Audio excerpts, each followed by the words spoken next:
Oye, hey, hello BJJ. Hey,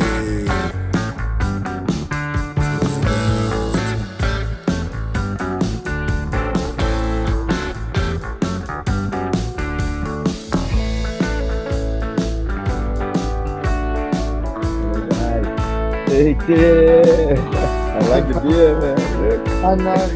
I'm feral. I'm feral. The beer is it's all about the coronavirus beer. Wait, I'm going to move again. Can you still hear me? What?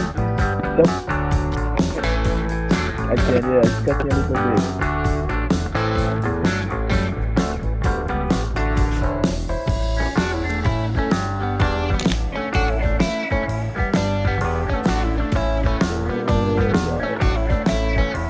What the fuck bad reception? Yeah. Can you hear me now? I think it's getting better. It's clear from there. Can you hear me? I think it's fine. There we go. I'm moving. Hold on. I'm moving. There we go. Don't wait for it to do.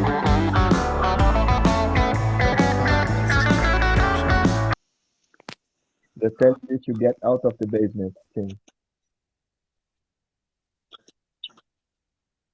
I'm out the basement. I'm out the If you go basement. to a glitter. Huh? There we go. Can you hear me now? I think that's better, isn't it? I can hear you now. How you doing, mate? You all right? Good, man. Thank you so much. Thank you so much for Mate, coming it's a live pleasure. there. You are Thank the, you, you man. are the you are the smiliest person I've ever seen. I'm so happy, man, to see you guys because it's been tough like this time for everybody. Like, I believe, like, not training, not seeing the friends. It's like, it's good to be with the family, but we miss the training, isn't it? It's It's not true. easy. It's true, mate. I Yeah, mean, was it 5 weeks? 5 weeks and no jiu-jitsu, man. It's terrible, isn't it? that's it. No choking, no arm lock, nothing. No, no. I do need to get my hands on someone who is resisting me at some point soon. It needs to happen. I can imagine, man. Like for you, it must be even harder. Like professional. We had so many guys this week. We had like Jose, we had Oh, so, Ramon, we had Nathan, we had Ash. So it's I'm so glad that you made it as well, Tim. We're very proud oh, like mate, thank you to for have you in inviting me. the team. Professional MMA fighter. Oh, mate. Old MMA fighter. Not so much anymore, but yeah. Yeah, man. No, man. You're like a black belt and then Ricardo Silva. Yeah, yeah. Oh, I do miss that. I do miss that the old Brazilian. I've got to say, yeah, I haven't seen him in ages, man. It's bad. They're just getting Actually, bigger. Ricardo and Ramon more to the just like point. eating and training. I know. Actually, the last time I saw Ricardo, he was like nudging 100 kilos. He's a big boy. And do you know what it is? Is I haven't been beaten up by him recently, and that's just like leaves a hole in my life. And Tim, when did you start training? When did you start your martial arts, Do you like know what I mean? doing It leaves a martial arts? massive hole in my life. Massive hole. Tim, when did you start doing Well, when martial did I arts? start training martial arts? So I was long, maybe 25 years or something like that. I started training traditional kind of martial arts, traditional kung fu stuff. Rick would always laugh at me about. Did a lot of Chinese boxing, stuff like that. And that was just before I was getting a bit of itchy feet when I met Ricardo and started training jiu-jitsu. I didn't even know what it was. I just remember getting beaten up and thinking this is brilliant, and then that was that. But yeah, a long time. And Yeah, long time, mate. how did you Long get time. to find Nova Força, Ricardo? Where was it and when? So I met Ricardo in Epsom at a seminar, which was run by, I don't know, I think it was Gracie Barha or someone like that. Um, and Ricardo was actually at the seminar as a purple belt. And we rolled, and I didn't know anything about it. I think he was a purple belt at the time, and then after the seminar, the gym where it was, they asked him to start teaching. It was a gym called the Sleeping Storm in now it's a mosque in Epsom. It's still there. You still probably have to go past it to get to the gym now, and that that is where we started. And I remember training with Rick, and he couldn't speak any English, and I couldn't do jiu-jitsu, and it was amazing. You know, we struggled along together. Yeah, Yeah, we I copy took each him. other. I used to think that he was he being, you know, he couldn't speak English, didn't have any friends and stuff. So I thought after training we'd take him to, me and some of the guys, we'd take him to Nando's when it was new, because I thought, oh, it's kind of Portuguese. It's not, it's like South African. And he very nicely used to just go along with it, thinking these guys are idiots, man. He goes, hey, I'm not I'm not Portuguese, and I'm not South African. I don't know why they keep bringing me to Nando's. Oh no. Yeah. Well, I'm sure he was enjoying the chicken. So you were responsible for all that weight that he's pounding on there, like Oh no. I don't know. I don't know. I think he's putting that weight on to keep up with his son. That's what I'm thinking. I'm thinking he realizes he's getting a little bit older, a little bit slower, and his son's getting bigger. I think he's realized he needs to pack on some size. You know what I'm saying? that's the competition there. Ramon is like a beast. He's so big. Yeah. Yeah, yeah. And for some reason, I get the impression that they have a different version of lockdown where they're both just training really hard together. I'm a little bit envious. That's it. It's working in their favor. They're just gonna come out that they are the two that's gonna come out stronger out of this. I know, I know, I know. And when did you It's get not your fair. black belt? When did you get your Huh? black belt? When did you get your black belt? When? I'm not sure. It must be 7.5, 8 years ago, maybe something like that. I think. And I'd what have was to. the Do you know how feeling? I would know?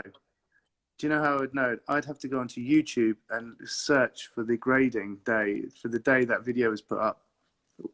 When I had the whipping in the scout hut. But that's probably the only way I'd actually remember what date it was. Corridor. A very long time. A very long time, mate. A very long time.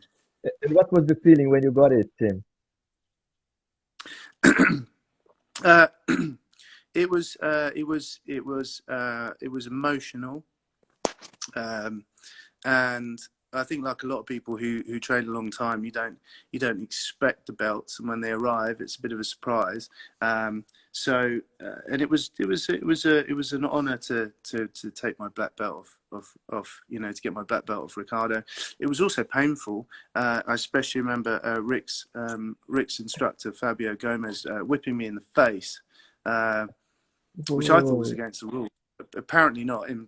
Just you just make up the rules, right? And at whippings, but and although I have to say the only joy I got out of that was the fact that I knew that the whippings were only going to get worse over the years as more black belts go, right? So I feel, oh, I dish it out now, knowing that I didn't take it the worst, so it's fine. It was fine. But yeah, it was a wonderful day, and I think probably the same way everybody feels when they get any belt. It's kind of it's the wonderful sensation of achievement, of pride, of gratitude, but also being a little bit worried that you don't deserve it, and how do you live up to it? I think that's you have a mixture of all of those emotions. But I think that was the same for every time when you got your blue belt, your purple, your brown, your black. I think it's the same every time. yeah, yeah, yeah. But you hold up to it, man. You're fantastic. You're great, man. And how did you get to MMA? When did you decide to do MMA thing? Um, that was do you know what? Again, lost in the mist of time. But we used to have a used to be a guy. If you're around long enough, some of the guys remember a chap called Simon Gill. Simon Gill was a bit nuts, and he was a good lad. And but for some reason he knew people, got into MMA, knew people like Alex Reed, and we were training. And I think I think we just decided one day that we would go and do it and try it out just for a laugh. And we ended up fighting. Originally, when we started fighting, we used to fight in like old, like, you know, these old clubs, you know, where everyone was smoking around the ring and stuff like that. It was very different. No one knew the rules. You used to make the rules up on the night or on the day. And people would negotiate the rules. It used to make me laugh. And then the first time I fought in a cage was in Reading at this at a show called FX3, which used to have all the top boys. Had Michael Bisping on, Andre Winner, Paul Daly, had all those guys on back in the day. And yeah, that was the first time we fought. And man, I didn't even know about weight cutting.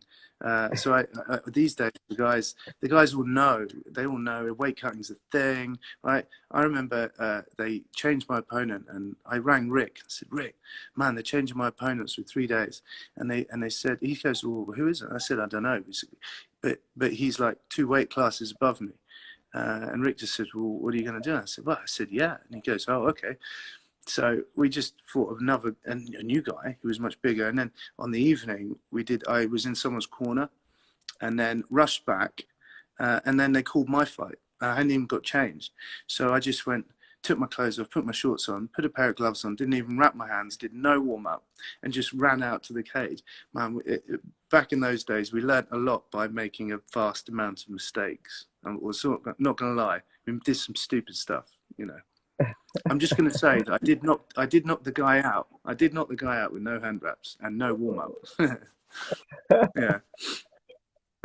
But yeah, we learned a lot, and we learned a lot about weight cutting and doing everything right. And over the years, we got much better at it. And nowadays, it's much more professional sport. You're one of the pioneers of the MMA here in UK, isn't it?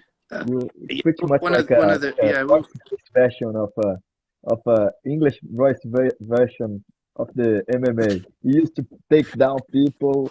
People coming doing like kickboxing. I saw some of the videos and you just like taking down, choking down bar. It was like a completely different style. Oh man, yeah, I had a lot of fun back in those days, and I think we used to laugh that Rick used to. I used to never do anything on my own. I used to never make any decisions. Rick used to drive me like a little remote control car. He used to love remote control cars. No, he used to love them. And then he used to just drive me from the corner. So he used to just tell me what to do, and then I would do it. Go, Tim, take him down. I'd just take him down. That's it. No, you know, very little thinking for myself. It works. Always listen to your corner. Always. Yeah. Always. The most sensible thing. Or actually have a very good corner. That's the other thing. And then listen to them. That's basically my advice. How much BJJ helped you, like on all your fights and your titles and everything? How important was the BJJ to it? Oh man, 100%. Because the difference is that MMA is a mix, right? Mix of everything. So a lot of opponents used to worry about my jiu-jitsu, right? Because they would go, oh yeah, I don't want to go on the floor with them. So then they would do everything to stop me taking them down or whatever. So then it just meant it was easier to punch them and then take them down. So it just, before you ever got in a cage, in the ring or whatever, people are already worried, and that changes their game. And then it makes them predictable about what their game is. And then, so even if you ended up in a kickboxing match, it was predicated on the fact that no one wanted to do the jiu-jitsu bit. Do you see what I mean? And then they don't think about the fact that it's going to turn into, all they did, their training was to stand up to stop you being taken down, and then you take them into a kickboxing match. So it's, the strategy, it's all about how you think about it. So 100%. But then it was great fun taking everyone down and submitting them as well. Do you know what I mean? Brilliant. Yeah. And what about this jiu-jitsu now, like the modern jiu-jitsu that people play like more like this 50-50, this lapel guard. What do you think about it? Uh, I mean, I think I think jiu-jitsu is like it. The evolution of jiu-jitsu is amazing. I think that I think some of it is utterly, it's inspiring.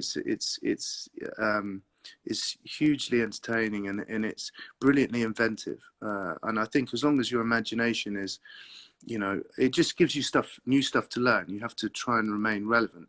Having said that, I think that if, as long as your basics are good and you smash people, right, with really good basics, then you add these stuff to the game. I don't think they replace good basics. I think you have to have a good foundation to build on to do all the cool stuff. Do you know what I mean? So, Yeah, but it is interesting. I watch I watch a lot of the stuff online, and try and pick up all the latest techniques from competitions and from matches, and seeing people do new things. And at my gym, a lot of the guys, they love, everyone loves the leg locks now. So we try and do a lot of training towards that, especially with no gi, because it's fun. It's brilliant fun. It changes again the yeah, strategy of how you play the game. It just makes it means that it's never boring. It's impossible to learn it all. It's impossible to be good at it all. It's finding your own path and discovering new stuff. It's brilliant. Love it. yeah. That's it. They're asking here However, what happened in uh, Singapore. Do you have something to say about Singapore there? Singapore. Yeah, Oh, I he's was. asking. What was the question? Uh, if you what happened in Singapore? He was wondering for over a month what happened in Singapore. You have something to say about Singapore? Oh, I don't have any pictures, but that was where me and a few of the guys who we all did jiu-jitsu and stuff way back in the day. We all came from martial arts, but me and a few of the boys had spent a lot of time in Singapore training. And where we used to train, unlike the gym in Epsom, we used to train on the top of the roof of the club that we were in, was on top of a brothel. So it was always Uh, entertaining, back in the old days, we used to train on top of a brothel. But that was in Singapore. Yeah. I yeah, don't know if that was part of the question, but I'm just going to say I don't have any pictures of the brothel. It wasn't that nice. Today we see like from the professional MMA fighters, we see two ways of fighters. We see some of the guys that they like to do the trash talking and they're very like abusive towards each other, and then some of the guys they're very respectful. Usually the ones that they talk too much, they do the trash talking. They earn more fights and more money, and the respectful ones they kind of they don't talk much about them. What do you think about it? How was it when you used to fight? Um, I think I think the trash talking is part of the entertainment, because it is these days at a certain level. It is entertainment, and if you want people to love you or hate you, you have to make them care. And sometimes the best way to make people care is to make them hate you, because even Yeah, if they hate you, they're still going to watch you. um, and I think old Baconator used to tell me back from his wrestling days, you were either the good guy or you were the heel, and you have to be one or the other, right? You can't have yeah, two good, you've got to have a story to your fight. And I think that makes it entertaining. I mean, if you watch some of the guys who are, I think where it fails is when it's not authentic. So if you watch people like the Diaz brothers, their their behavior, their attitude is totally authentic and believable, and you totally, you can buy into that. And then some people, they're just doing this talking because someone said, "Oh, you need to hype the fight," and then it's not authentic, and then you don't care. Um, I think it's quite good when it's real, and you get it, and you look at people like McGregor and love him or hate him. You've got to yeah, watch him, right? Yeah. and it Did makes you it have any exciting. experience Makes like it. that when you were fighting? Sorry. Did you have any experience like that? Like anyone? Uh, oh no, I only a lot of verbal stuff Yeah. from your opponent. Sometimes, people would do that, but man, I didn't care. Um, all I thought was when they shut the door and the ref gets out of your way, then you just punch him in the face and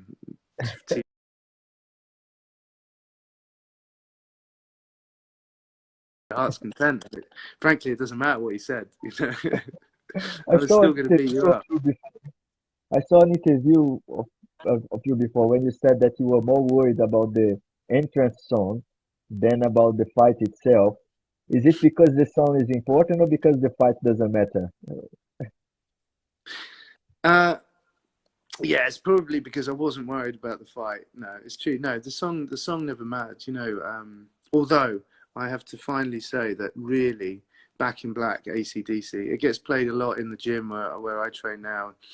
That's definitely. If ever I was to have it over again, I would walk out to that song. On this Oh note, my goodness, someone asked I'm not going to. that Huh? someone asked if you want to fight again, if you ever want to go in the cage again.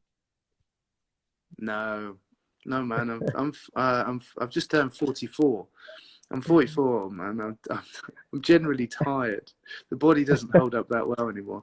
Um, and I've got two wonderful daughters and a busy life and stuff. It's a young man's game. So, it's all a younger man's game. So Yeah.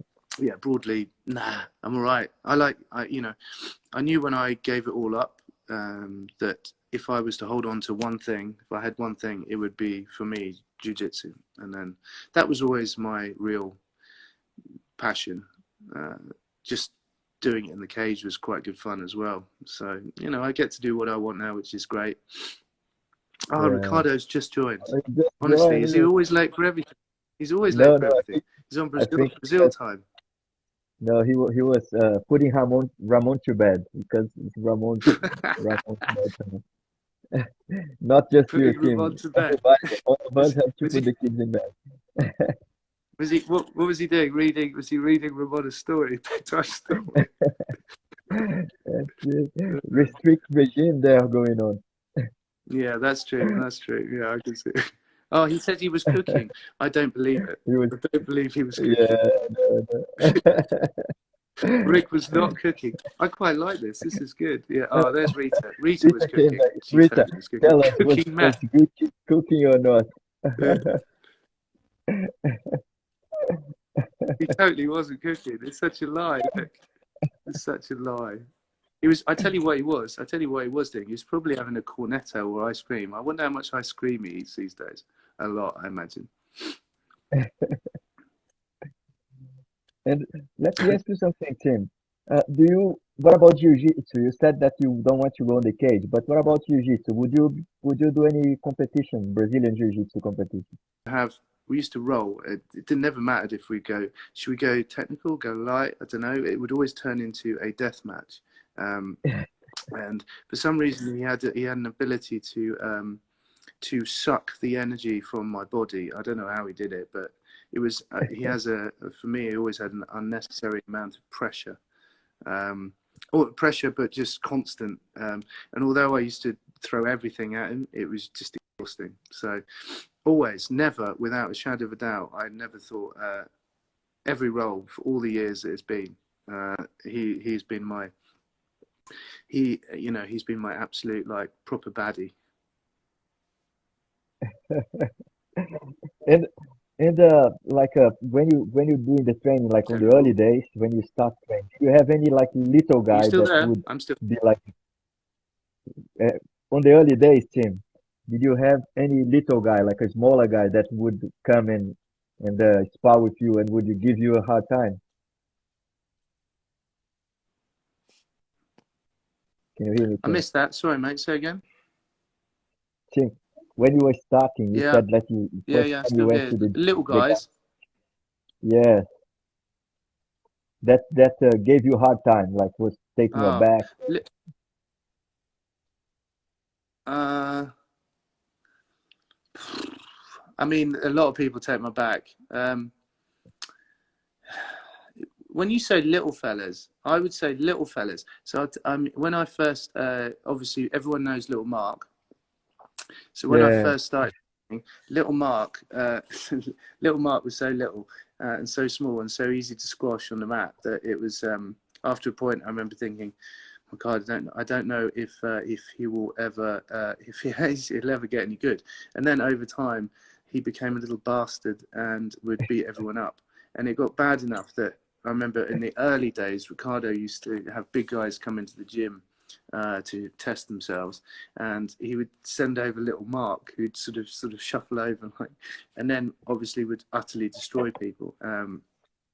And now whenever I see Mark pops into the gym and working every now and again, he brings that little person stuff where, you know, he's so small I can't get a grip on him, and by the time I've got a grip on him, he's disappeared. And normally he scurries round to my back, where I get really quite worried about what he might try and do to my neck. Or he kind of basically always would nail me with something that we called the Little Mark choke. And I'd never think it was possible, and suddenly you'd be tapping to this thing that we called. I still to this day don't know what it was. The only time I've ever seen it is when he's choking me with it, and we called it the Little Mark choke. I'm hoping one day he tells me what it is. Yeah.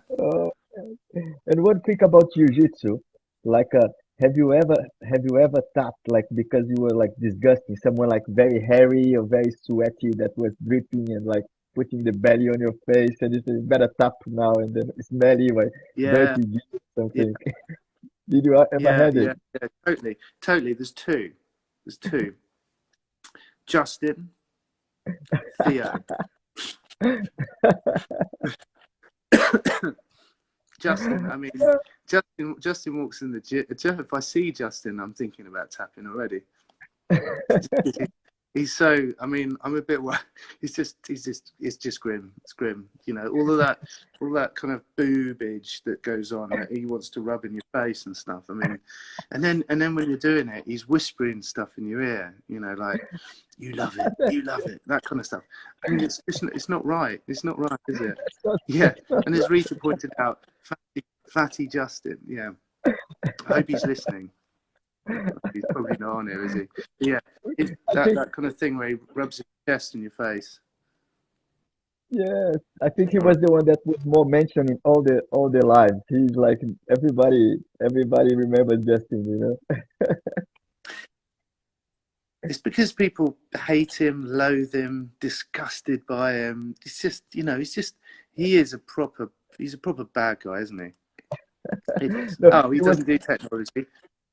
he was teaching position the other day at the gym, and it was the funniest thing ever. He was like teaching, and then he said, "You do this grip over here. It's illegal, but nobody gonna see. It's like you can hide it here, and then you just do this grip, and then you change it over." Oh my God. Well, he always used to have this thing called the bastard pass. The That's bastard it. pass. I That's the mean, one. the The one. bastard. Oh, he's been teaching. He's been teaching the bastard pass. Has he? He's teaching What a dick. you do the grip that's illegal, but nobody gonna see it. No problem. God Almighty. No, do you know what? He shouldn't be allowed. He shouldn't be allowed. He reminds me of that, like, Master Ken. Have you ever seen that Master Ken on YouTube? It's brilliant. Very funny. If anyone's seen it, you know that.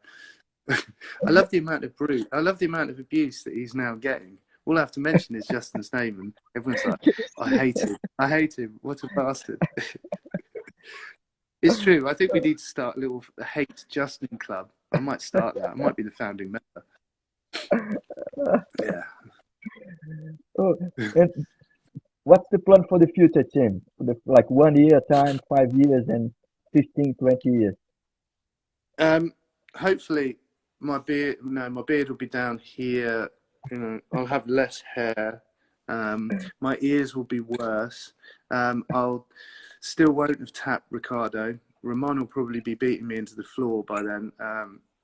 But to be honest, in a year, you know, I want to keep the gym where I'm teaching now. I want to get guys to be good, to be, you know, to go to competition, to basically to be to be rocking the Nova Forza patch, doing everybody proud. I want, it'd be nice to have more classes, to have more people. And then, in 5 years' time, I mean, who knows? I mean, it's a long way, but I think like with everything, this the journey or the time that you've spent doing it is been so long that 5 years is no time really. But I'd like to have more guys who are. I'd like to actually no. I tell you what, 5 years time, or no, make it 2 or 3. I'm gonna have a guy who's gonna be big like Justin, and I'm gonna bring him to the gym, and he's gonna bastard past Justin's guard. That's what I really want. That's what I want. Yeah, that's what I want. Jake said a question to you, Tim. Is there anyone in the world that you would like to fight MMA or like grappling? Is anyone specific? That was Jake. Anyone? Can I have anyone? Oh, I would like to. To be honest, I would like to. Damien Meyer. I'd like to fight. MMA. Yeah. Just why not? I mean, why not? Just because the guy's a legend, right? His Jiu Jitsu. Yeah. And also, do you know why? Because I read somewhere that he doesn't like to hurt people. So if we fought, I'd be all right. So he wouldn't really hurt me. It'd be all right. It'd be fine. He wouldn't punch me too much. But if I had the opportunity, I'd punch him really hard, and that'd be okay.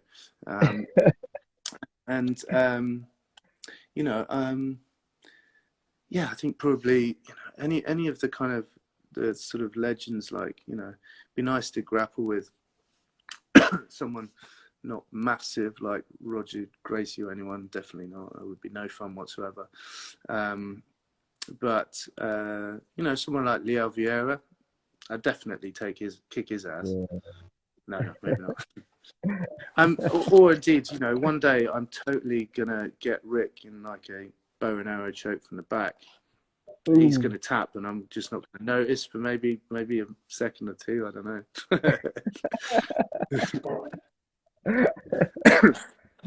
Rob sent a question as well. Rob, he said, "Is that true that you were born blind and with full head of gray hair?" It's true. It's true. The beard, I had to start shaving. My mum started shaving me at the age of 6 months. It was, and of course, and I've always, the badger colouring has always been there. Fact, it's true. It's true, and it is spectacular. It is spectacular. I know. Rob's just jealous, isn't he? Rob's jealous. I know he is. Yeah. Oh, Tim. So many questions here. Just gonna do a couple more. Otherwise, you're gonna be a little bit later. And Jake, if you have a fight, if you had a fight in a pub, and then you had to choose 3 guys from Nova Forza to help you, who would you choose? Who would I choose? I would choose, and this is just for old school. I'd have Dan Ballinger. Dan the Spider Monkey Ballinger on my side, and I'd definitely have Ricardo, because he would. I don't think I can't. For some reason, I imagine if in a real fight, Rick would just bottle someone, and it wouldn't, it'd be no jiu-jitsu whatsoever. And who would my? If anyone remembers him, I'd have Andy Lagden, because that guy took an axe in the neck and is still alive, because he's hard. Yeah, that boy. If anyone remembers him, he's tough as old nails. Todd sent a question as well. Todd from the gym. Todd and Jesse sent a question.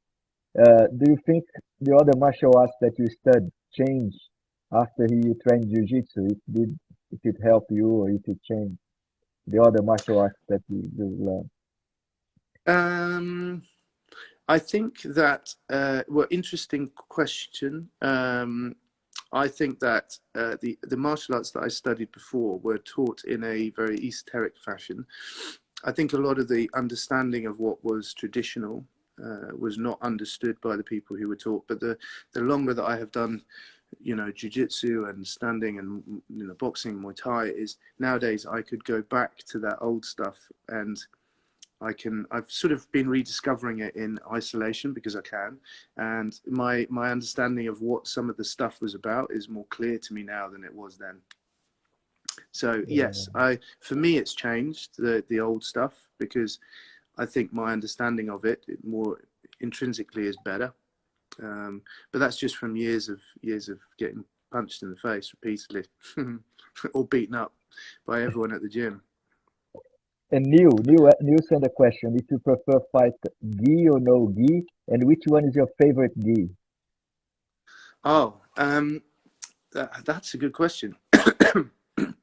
I think I swing between this. I go through phases, and I think sometimes, I love the no-gi stuff, but I don't know if I can answer. I think probably gi if I was pushed to it, but it goes through phases. Sometimes I think we used to do this thing in the summer, way back in the day, was we used to do more gi in the winter because it was colder, and then we do more no gi in the summer because it was warmer and it was nicer. There's bits of me sometimes thinks, maybe we do an extra no gi session and drop a gi session. I think a bit of variety is the spice of life, but I think a lot of the leg lock stuff is easier in the no gi, and it's a little bit easier for people to get out. So it's some of that new stuff. I say new, but some of that stuff that we're doing now makes no gi more interesting, and I think people like that too. But I'm 60-40 towards a gi. That's what I'm going to say. Partly because I grew up in my journey was always in a gi, and my favorite gi currently is the battle gear. If anyone's got one, they are amazing. And my favorite one is a khaki green. I look like a marine in it. It's amazing. Fits so good. Super sexy. If I could look more handsome, I'd do in that gi. Totally. And actually, I got dressed today normally for this call, but normally I've been just walking around in my gi all day, but I didn't want any of you to think it was weird. And T. Hughes send you a message. Ty, if you have any plans to coach MMA, if your experience is have any plans to coach MMA. I think that I think I would if I had the time, but because I work a lot and because I work obviously full time, and then I teach the jiu-jitsu in the evening. That if ever there was an opportunity to have a full-time gym and stuff, then yes, I probably would. But I prefer, like I said to you before, if I have to only have one thing, I would have jiu-jitsu. If I had more time to do the other things, then I would teach. I teach more because I think it all blends so nicely into one another, But at the moment, time is precious, and yeah, jiu-jitsu is top of the list. You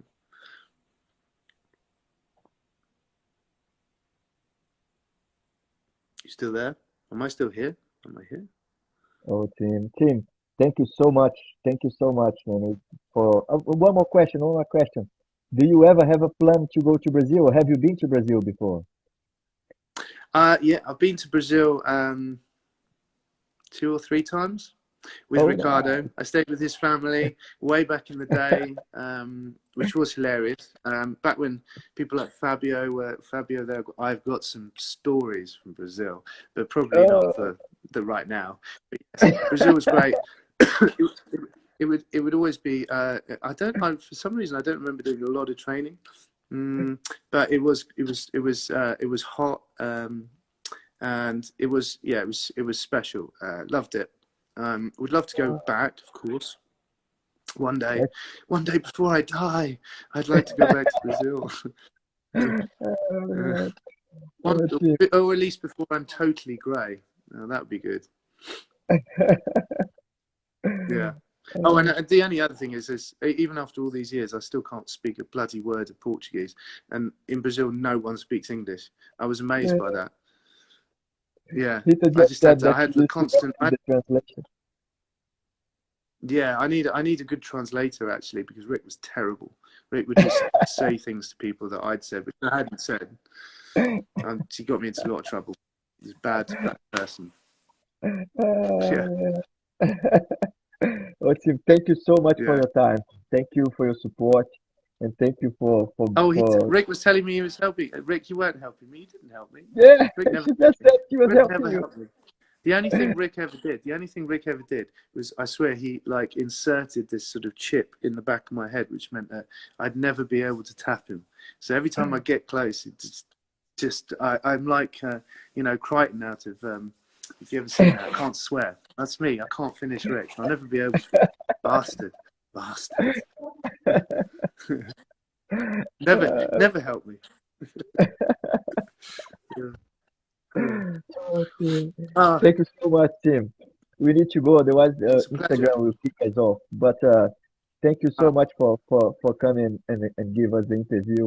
Was amazing, man. It was like it was an honor. Thank you so much, man. You're a great guy. oh, no, Thank thank you. you Big love everybody to there. all the guys. Nova Força. Huh? Do you want to say final words from Tim there for us for Nova Força? Yes. Remember that everyone, this stuff won't last that long. We'll all be back training. The journey, the road is long. This is a lifestyle. We'll be here forever. It'll be amazing, and we'll be training in not that long. And before you know it, we'll all be looking back on that time when we didn't really do any training. No one can really remember why. It'll be fine. And also, I'm going to come back and kick all your asses. Including you, Dan. I saw you waving at me. I'm going to kick your ass.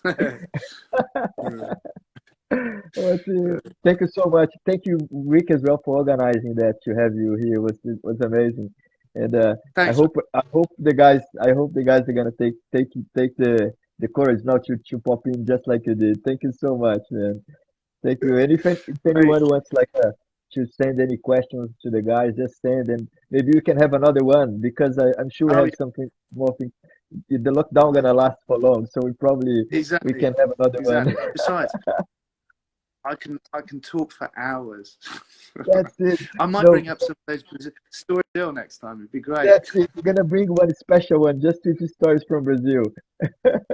Yeah. After the watershed, though. Okay. Thank you so much, Tim. Us. All right. Speak to you Thank later. you, man. Have a good Bye-bye. night, guys. Have a lovely Cheers, evening. mate. Cheers. Cheers, mate. Bye-bye. Bye. Bye.